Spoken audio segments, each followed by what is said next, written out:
सफैबाय जोङो दा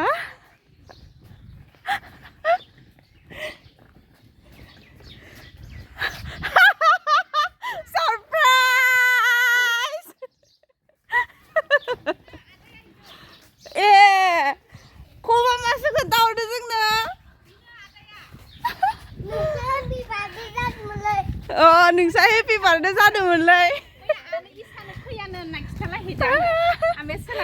बिनानाव जोंहानि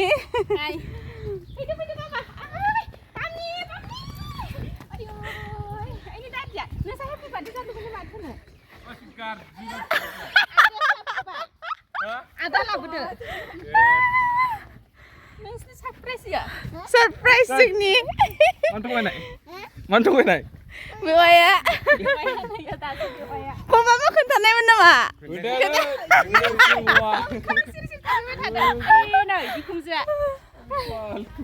नै मैया आनै इसा सोंनायाव फैयानो होननानै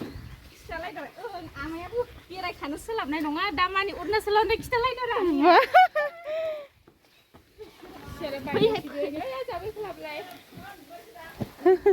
बुरा माबायालाय मुलुआलाय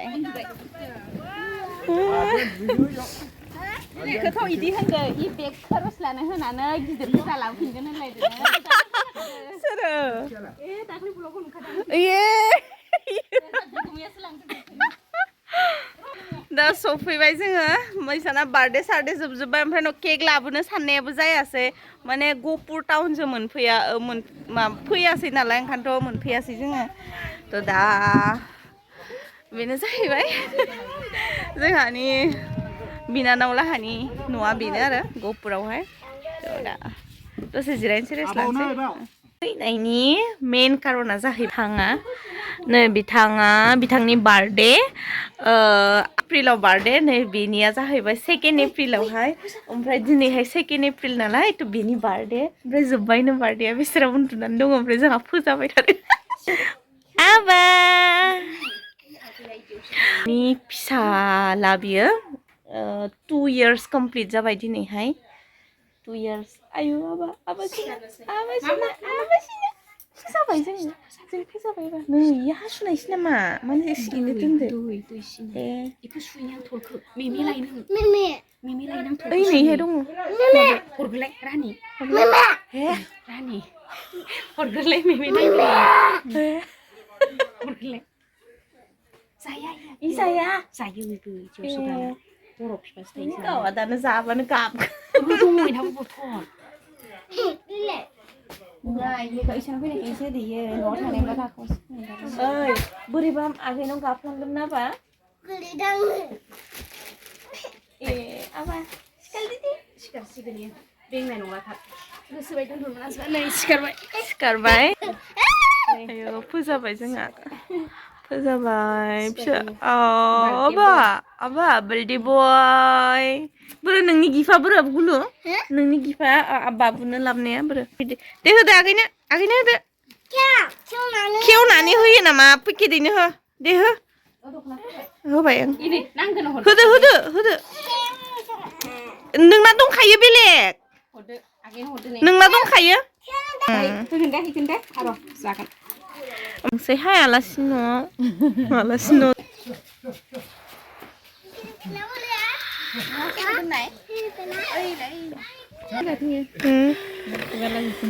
मुलुआ बहा थांखो मुलुनि बार्थडे केकआ जोंहा केकखौनो मोनबोआसै आं दौनि नों आखाइखौलै केक मोनसे नांगोनहाय नै जाया इखो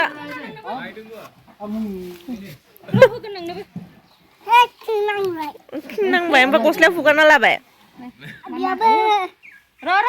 नोंनोबो लायनि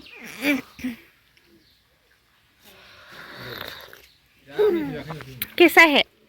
मोजां ओमफ्राय बिथिंजाय लोगो मोनबाय नै इशा आगैखौ फर्स्ट टाइम ना जोंना दिनै फर्स्ट टाइम बार्थडे जाफैदों जोंहा आगोम आगुनि एक्टरनि फिसालानि बार्थडे माने जादों बिसिनि गामियाबो खाथियावनो जायो एसे थांनांगौ ना बिसोर साहा दावखोनांगौ थ' खाथि आरो बांद्राय गोजान नङा मालाबा बिसिनाव आलासि जानो थांगोन जों थांलाय फैलाय खालामलायबाय थाखायो आरोना खाथि नालाय ओमफ्राय नैबे जाहैबाय ऐसानि माबा सेलिना सेलिना दा जाग्रोनोसै बार्थडेखौ जोंबो रबि एक्टरनि फिसासो रबि एक्टरनि अनसुलि बिसि मिथिखागौ बयबो मिथियै गैया ग्रोनोसै बाखि उनाव गासिबो जानाय लोंनाय आगोलाव आंनि बिमा लोगो मोनफिनबाय आलायअरनाव दोखो गाबदोंमोन जोङो नाय आयौ आयौ लामा लामा दिनै नुनानै गोजोननाय थाबाय गोसोखांफिनाखै गोसोखाङो ओमफ्राय फिल्माव जेरै रियेलाव बिदि काहानि जाबाय आंना नङा होमबा फिल्माव लाबाय थानानै रियेलावबो जाबाय ना माथो खालामबावनो बेफोरखौ जेबो साननांला आरो साना खाफालाव थाबा मोजाङै नायनो लालाय सिनाय हाखायो सिनाय बयबो खाफालाव थाबा बिदिनो थिखिनांगौ ओमफ्राय ना आरोबाव दंबावो ओमफ्राय आलायअरनाव मा जादोंमोनलाय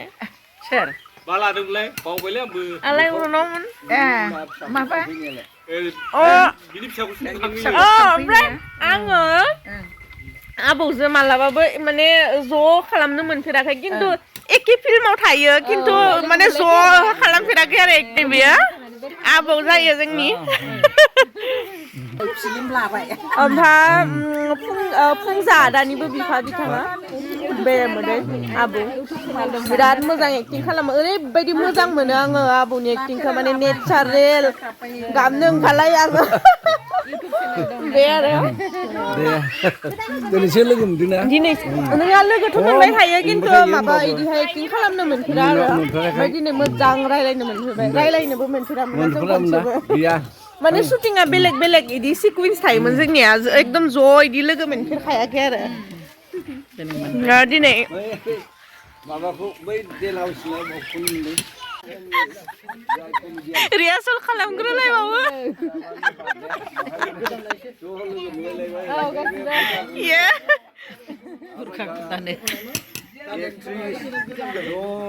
इखिजाय एक्ट्रिसानो गैया रावबो जुनालि आबै हेलो आरो एक्ट्रिसनि बिमा आलायअरनाव खारबाय मालाबा मोजाङै लोगो मोनलाय मालाबा माने खाथिखा आलासि जानो थांनांगौ दे दा साननै सानथाम थागोन ना एफा गोबावजों गोबाव नङा फैनाया फैखायाखैमोन होमबालाय गुरग्लि थांनांगौ गफुरखौ बेरायग्लुंजोबनानै दे मोनगोन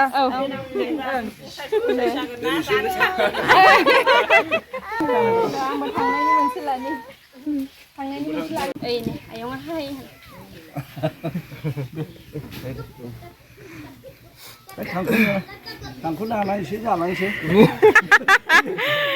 बयबो जाफ्लांबाय थांखुआ मेन नामा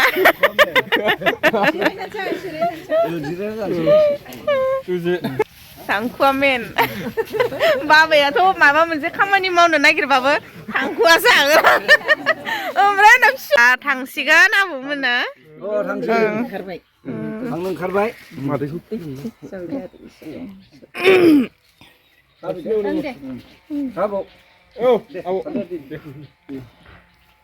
बाहागिसोलाय जोंहा साइकेल मथेजों बाहागि दे बाय बाय सोरो थांखोथाय जाहानिया ओइ गेलेगासिनो दे ओरैनो साननैसो एयारफिल्डबो नायहैनो माबाखौ एर'प्लेनखौ गाखो होआब्ला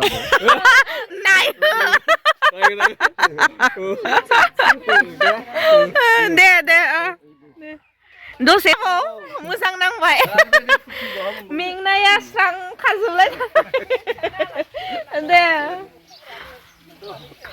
बिसिनि बिमा एकदम खाथिथाराव ओइथिंजाय दङ इसान न' दे होमबा दे आइ दे